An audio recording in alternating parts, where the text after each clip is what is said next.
Welcome back. This is part 3 of Let's Play Nier Automata.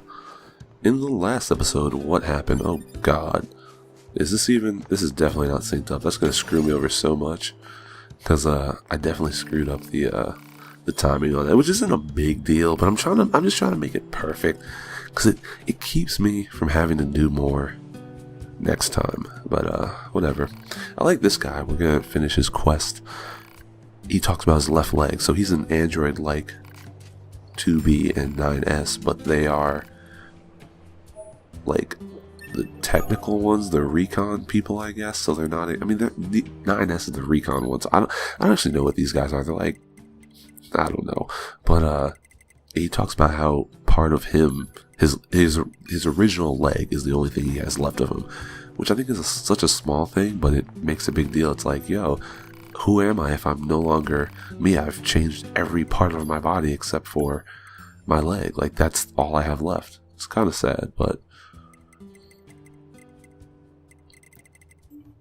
those little touches from the NPCs help build the world, so I really, really appreciate those. In that shop, you can buy chips that expand your memory, so to speak, your RAM, if you will. So like how we have 40 units to equip programs, you can buy more and it adds like 8. I think it's like values of 8. You can get bigger ones. I think some have like 16. And as you max those out, you can add more programs to have more skills. So you want to get those. They are expensive. Luckily, this game gives you money every time you kill enemies. Like the little nuts and bolts you pick up, those are your gil, I guess, or is it just G? I don't even know what they are, but yeah, the money used to buy stuff is picked up from enemies. So if you want money, you can grind enemies. You can also sell things, which we'll see later, and some stuff can get a really nice price.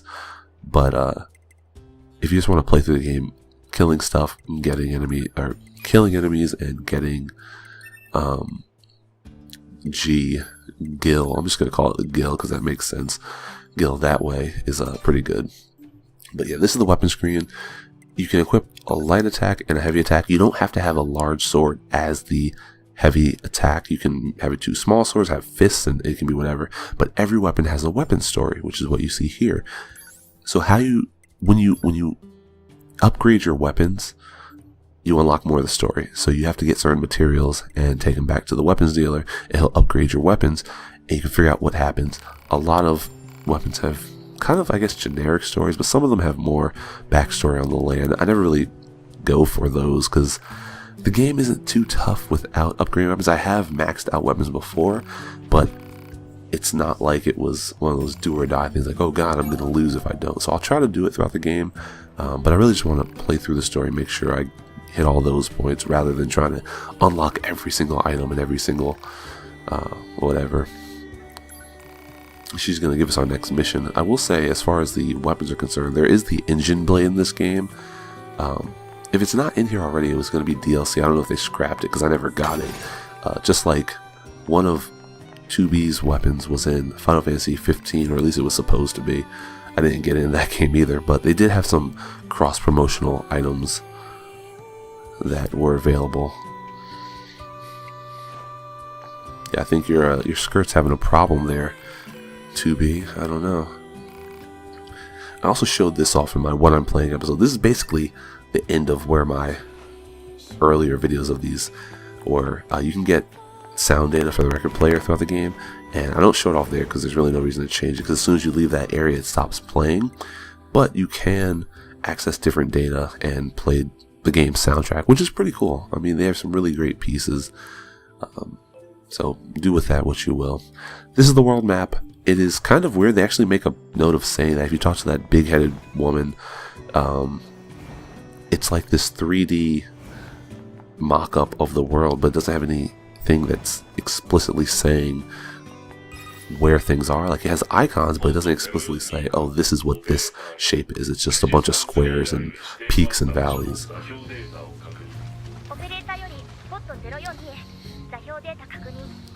So this is what I was talking about. I'll try to do this in episode 4. I believe this is it. Let me see. Okay, no, this is our next mission in the desert.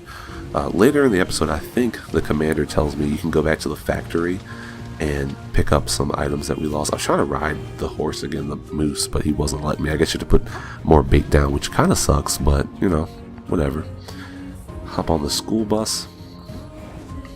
She got those supreme parkour skills. I thought I could maybe dash over that, but not quite.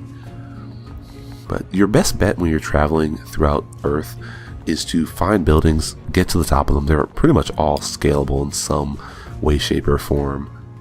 And then you can kind of see where you're going and land. If we went up that bridge to the left over there, we could have gotten to the factory if we wanted to go back and collect those items, which I'll do in the next episode. And we don't have to go all the way in. We can just go to the outside portion of it. So that's kind of good. These guys, I'll show you, they don't want none. And Nier got buns, son, but they don't want none. You can tell their eyes are green, so they're not gonna fight you, whereas those guys over there, their eyes would be red if you looked at them. A neat little attention to detail, considering they all look the same. But the ones with the red eyes will come after you and attack you. And throughout the game, we'll see changes in their behavior. But for right now, everything is kind of placid. I wonder if this music's gonna give me a copyright strike. I hate to turn it down. I was trying to get on top of those boxes, but I don't think you can. I hope I don't get any copyright claims. This platform will become useful. I'll show off the side quest that's on here. It's kind of an interesting one. For some reason I decided to kill these guys just because they weren't really doing anything, but I figured they're probably going to terrorize somebody who comes around. What I will say, as far as the evasion is concerned in this game, so a lot of times, especially if you're a lot of enemies, they can be throwing a lot of attacks at you. And if you're like me and you're just holding down the pod fire button at all times because you just want the extra damage, there's a lot going on. So I try to time my evasion perfectly, but sometimes I don't time it to the proper enemy, or I just mistime it altogether. So I will get hit quite a bit. I'm gonna make it a plan of not dying, because I don't think that's that's good at all. But especially in this game, because there's no like checkpoint system, I guess you could say. If you die, you go back to the last save. So it's really unfortunate. I try to save frequently, but because of the nature of these recordings, I also don't want to save mid-episode, because then if I die, I either have to end the episode or cut it out or keep it in and have to redo everything. So I'm trying to streamline that, but I don't remember dying much at all. I mean, I think I've died on purpose a couple times. Maybe died once, but even in like the end of the game, it wasn't that bad. Yeah, I started skipping the text because I didn't think he was going to say all of it, but apparently he does. I'm generally going to stick with, at least for the first part of the game, small recoveries. I don't really take so much damage that I really need to use a large one. Maybe a medium if I get reckless, but the small ones are generally good enough. You access them by using the D-pad, pressing up or down. These guys are kind of funny. You can see they're red. They follow you like they're going to attack you, but I was just watching them because he's just blinking at me because he can't do anything. He has no arms, 2 feet, but he can't attack you. It's just, that's it. And then this guy's just like, look, he's so adorable. Just run around him like. So this is the commander that's talking, though. He often gives us little mission updates and reminds us why we're fighting. So it's kind of cool to keep the story going. It's like you guys, at the end of the day, even if you're enjoying it or you're, making friendships with your fellow soldiers, you are soldiers and you have a mission here, so don't forget it. That's kind of what his purpose is. And come around here, you'll meet our first new friend, Jackass. Yes, her name is Jackass. Why? I don't really understand the meaning of it. Maybe something on the wiki, the Nier Automata wiki has something, but in-game, I had no idea why that was her name. It just kind of is.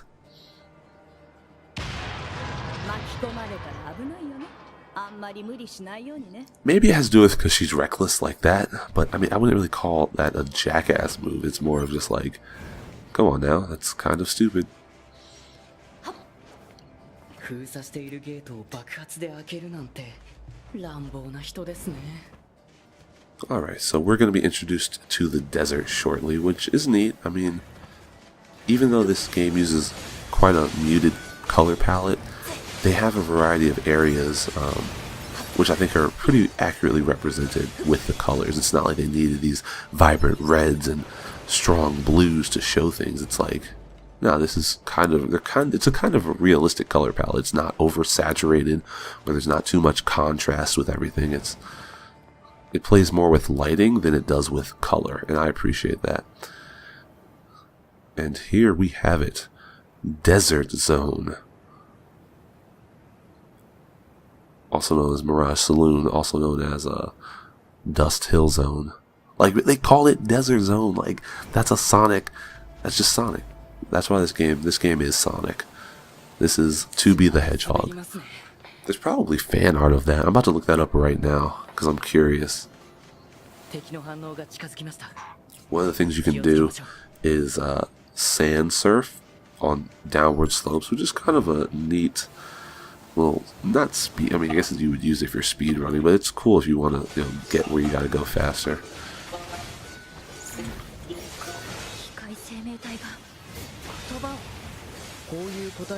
Let's see, 2B the Hedgehog.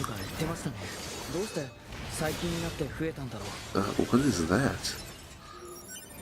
Oh, somebody drew Chrono from Chrono Trigger as a hedgehog. That's the first thing that comes up. It's kind of interesting. Well, anyway. So this is basically our mission right now. Going and killing the robots in the desert, I guess, to allow the resistance to resume searching the desert without much hassle.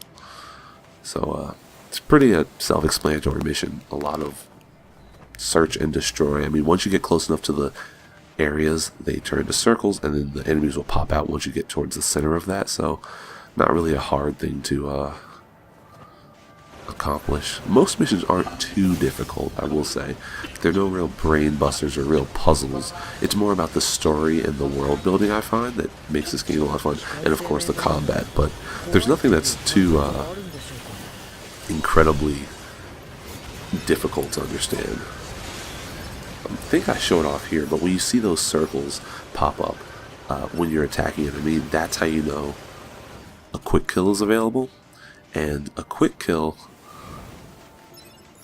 it is, well, it's self-explanatory. I was trying to think of how to explain it. It's self-explanatory.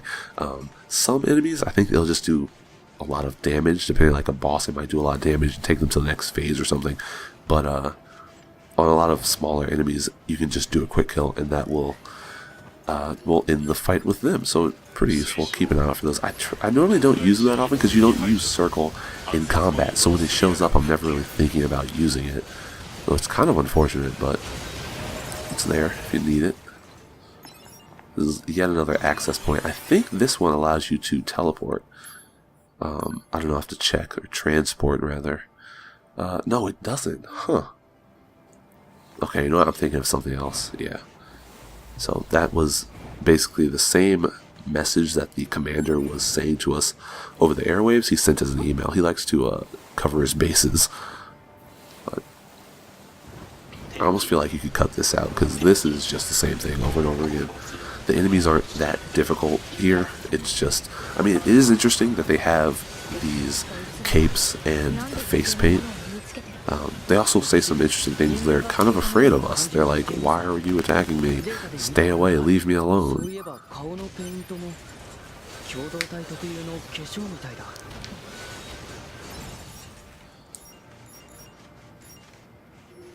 Oh. We will explore that whole relationship more and more, but yeah, these nuts and bolts, that's your money. And I just picked up Shockwave, which I'm going to show off on the skill menu. It adds a small, well, self-explanatorily, it adds a small shockwave to your attacks. And you'll notice, where is it? It's an attack. There you go. Shockwave +1, and it's 10. It takes 10 units of storage. I also had movement speed +1. You can get, say, a shockwave. That one was shockwave +1 and took 10 units. You can get a shockwave plus, say, 10 that takes 10 units. And that's more efficient, obviously, because you get more of a shockwave at the same cost as one. so it's worth it. These guys, I find it's like, what? You're in the desert and you got suicide, but okay, that's a little, but yeah, they are bombers. They get too close, they will explode, but I wanted to explode them so that I could go back and get the money, so it's kind of worth it.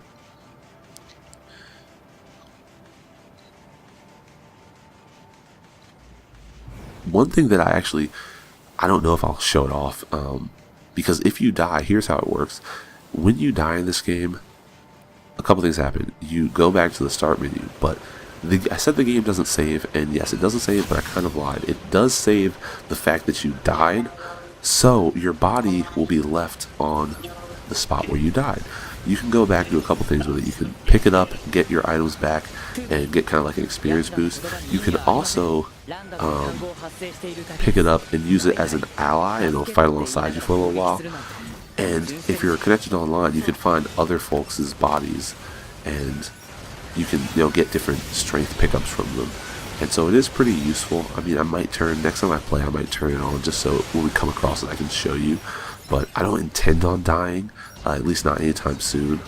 You can see I'm level 6, and I don't even have any strength power-ups equipped yet, but I'm, going through level 12 enemies at no real trouble. So that's the only problem with LPing this game. The fighting, it's fun, but it's not as difficult. The bosses are fun, and some of the bigger enemies are fun, but a lot of the little mooks, they're not really anything to snap at. So it's kind of unfortunate, because you can have a lot of fun and you can want to play the game, but then it's like, hey, I'm not being challenged right now. So I just might put it on the hard mode as well, and if I do, I'll show it off. I'll make sure you know that. But I do like the desert area.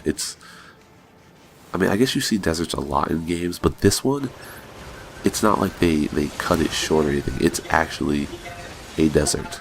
It is very large, very expansive, and you won't really get lost if you have a mini-map, but there have been times I've been looking for stuff and kind of gotten turned around because I think it's one way, and it's not, so we have to follow this guy now. There's also a mirage not a mirage, I guess, but like an oasis in the desert. I just pointed because I thought you could see it, but you can't see it, but you wouldn't be able to see me pointing anyway. But I will try to show that off. I think there's a side quest out there. It's pretty cool. You can go out there, and there's like a lake you can fish in and all that stuff. So, and I don't think it's story required to go out there, but it is out there. There's even like a sandstorm you have to go through to get to it. So it's kind of interesting.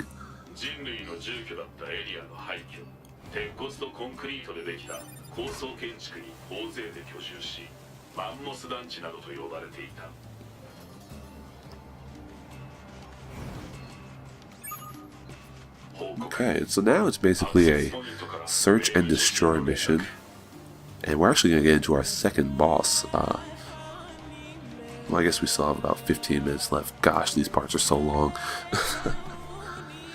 I like this theme, though. This is a really good theme. This is a pretty good theme. I think there's an item up here. Pretty sure there's an item up here. Otherwise, I'm just wasting your time, and no, there's nothing up there at all. Yeah, the cool thing about this game, though, is you saw I just skipped an item on the ground. Those are not things obliterated. Those are not things that you have to have for, like, they're just random items, basically, that you would find. They respawn, so they can pretty much be anything. The items in chests can be more important, especially the ones that are locked. But even them, I don't find that they're so necessary that if you miss them, you're screwed. That's really not the case at all.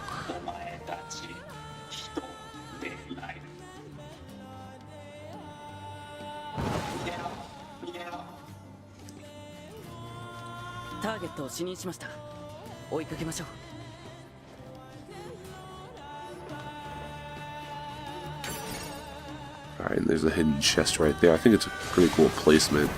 It's among this rubble, so if you don't actually look for it, you'll just miss it. But again, small G luck plus, which I think it increases your luck, but I don't really know what that's good for. I guess it has to do with item drops and whatnot. But I never really use them because like, okay, you can grind, you have to grind for certain items, I get that, and that can probably save you time for grinding.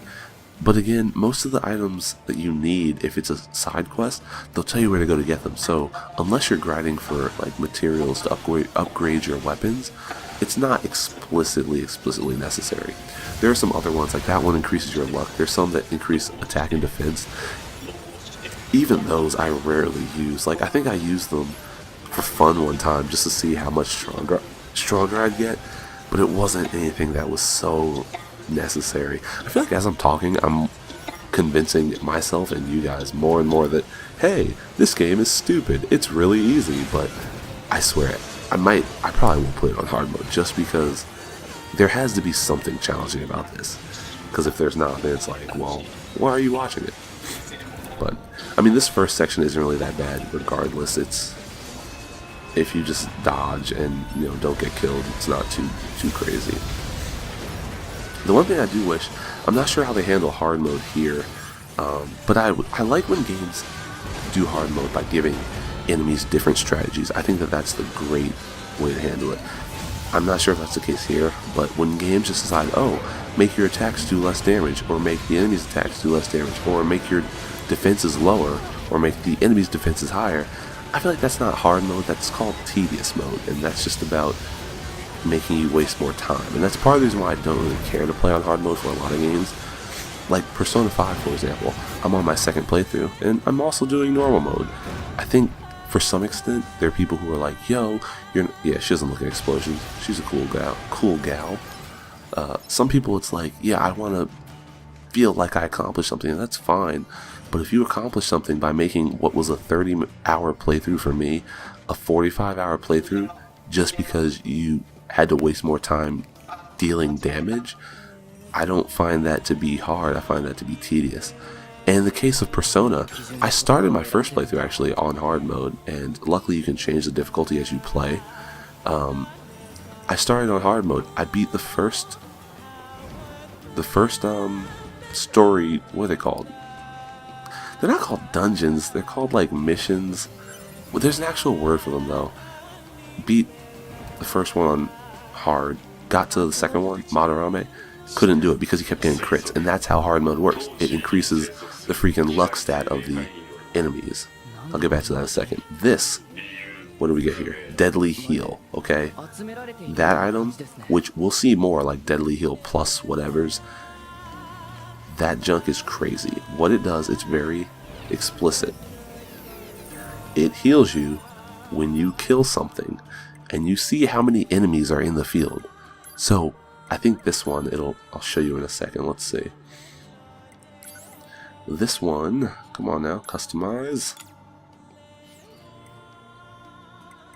Yeah, what I'm doing is I'm removing them because you have to organize them so they fit. Because even though I have a certain amount of space, I'd have to arrange them on the little planes so they fit. Deadly Heal, oh, I missed it. Was it 5%? I think it was 5%. See, like this, you have to kind of rearrange them so they fit.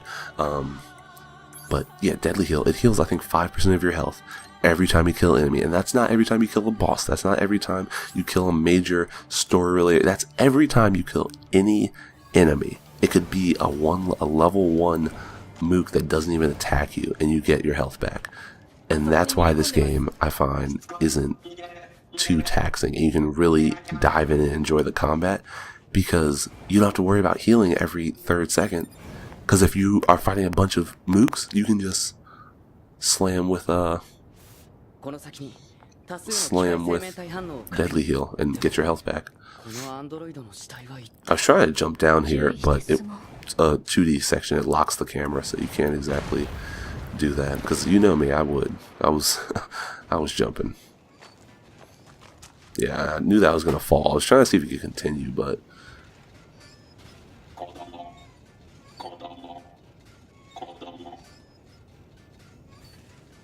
as you can tell, they're taking on human tendencies, which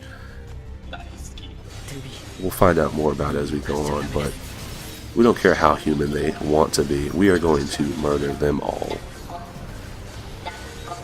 Which is kind of sad, because these guys, they don't fight back, at least not initially, so it's kind of sad because they're trying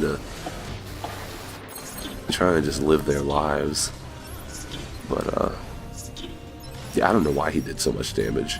But, speaking of, there's an achievement for looking up Nier. I'm gonna do that the whole time. There's an achievement for looking up 2B's skirt, like, for I don't know how long it is. I haven't gotten it though, so maybe I'll show it off in here. I was just thinking about when she did that backflip.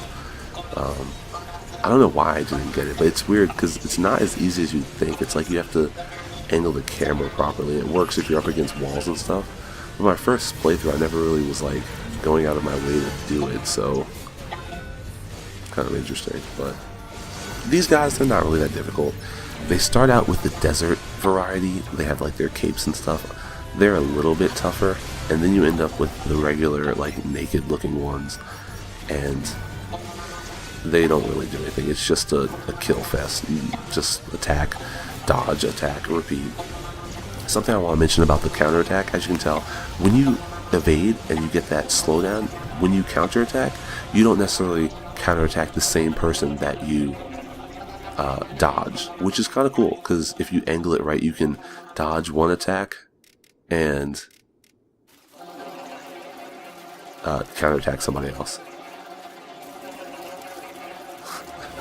Every time I see that scene, I just want to like put some dubstep in there, like right when the beat drops, and just right when they stop and then they start moving in, they just have this crazy bass come out of nowhere.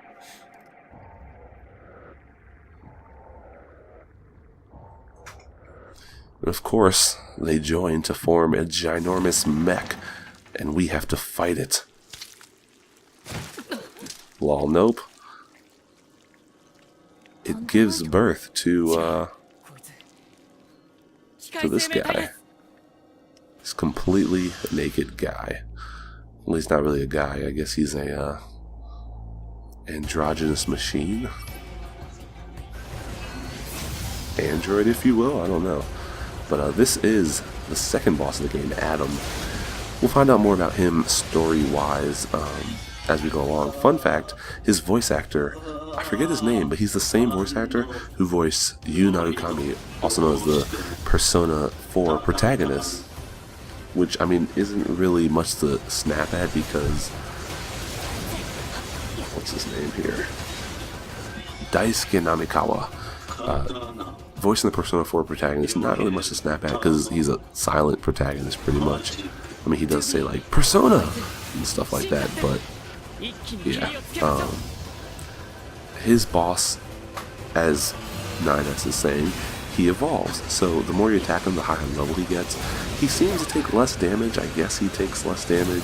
But really he's not too difficult. He evades. You'll see him fly to like the other side of the battlefield shortly.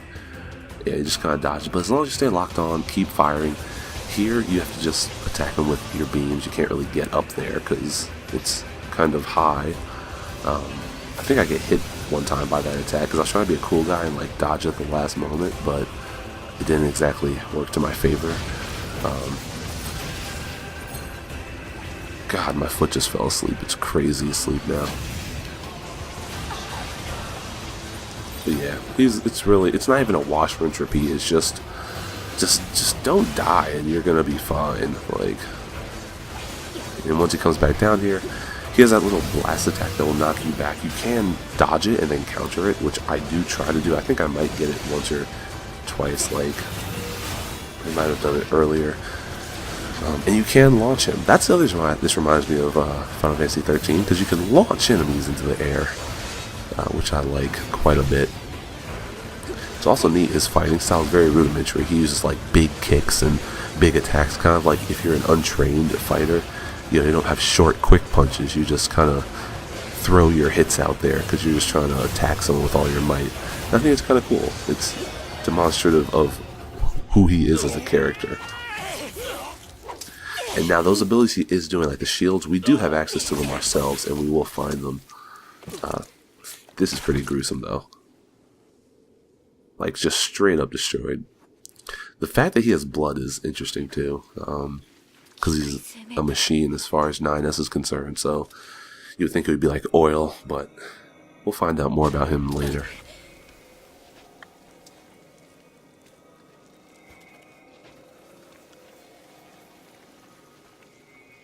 1体増えるなんて。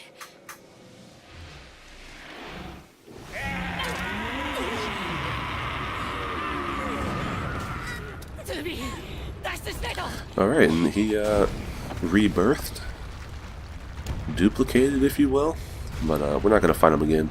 We are going to dip because he's a little bit angry. This is the last part of the first session I recorded, and as I'm watching this, I'm like, I want to play it again. I want to play some more. And I've already spent, like, it's Saturday today, September 9th, and I already spent so much time. Wait, what? I'm supposed to have a package delivered today, but well, it's neither here nor there. I spent like 3 hours recording these because it was an hour and a half to record and then an hour and a half to yeah, I went the wrong way because I thought I couldn't get up there, but you can keep going right, and then when you get up to this next level you go left. But yeah, I spent 3 hours because it takes twice as long, like I said before, to record video, so it's kind of annoying because I want to play more, but I have other stuff I have to do as well. Kind of look down and admire the rubbish, the rubble, and we're safe. Sadly, that great piece of music just kind of comes to an end because it's perfect for like the chase and running away, but it doesn't take you that long to get out of that hole. So I almost fell down there, which will kill you. That's just a hole. Like, that's why I was looking down there. That's just a hole. Which, when you... The thing is, okay, that won't kill you. If you have low enough health, it will kill you. It'll do damage to you first, and you'll just respawn in the general area of it. But it can kill you if you don't have enough health.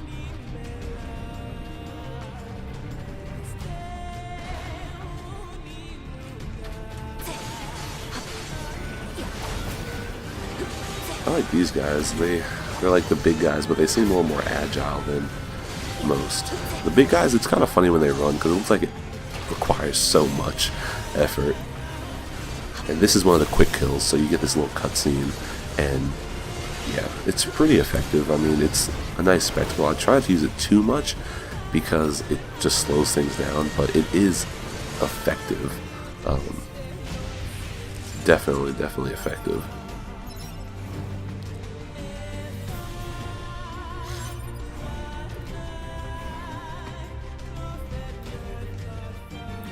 And counter, which I don't remember using counter all that much.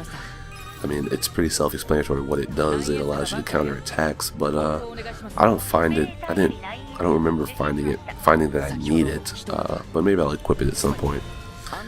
Again, having a lack of storage space for these effects, that was a complete miss. Having a lack of storage space for these moves is somewhat annoying because you want to use them, but then you have to prioritize. Well, do I want more speed? Do I want more health? Whatever. Obliterated. So, you know, I'll play around with the skill set. What I'll probably do is do that off screen, and then when I start an episode, I'll show you what I did just to keep things moving. But like I said, I'm not going to go out of my way to grind for chips. Generally, what you find is good enough. I can't remember. You might be able to upgrade some. But even then, like, at the end of the game, maybe I'll show you at some point. My inventory, I have so many duplicates, it's I'm not even kidding. It's crazy how many things you can find. Or how many chips you can find, duplicate chips. さっきの機械生命体との戦闘で受けたダメージが心配です。一度レジスタンスキャンプに戻って補給やメンテナンスをしますか？確かに。一旦レジスタンスキャンプに戻ろう。了解です。That just about does it for this episode. So we're gonna head back to the resistance camp next time. Thank you so much for watching, and I will see you then. Have a great day.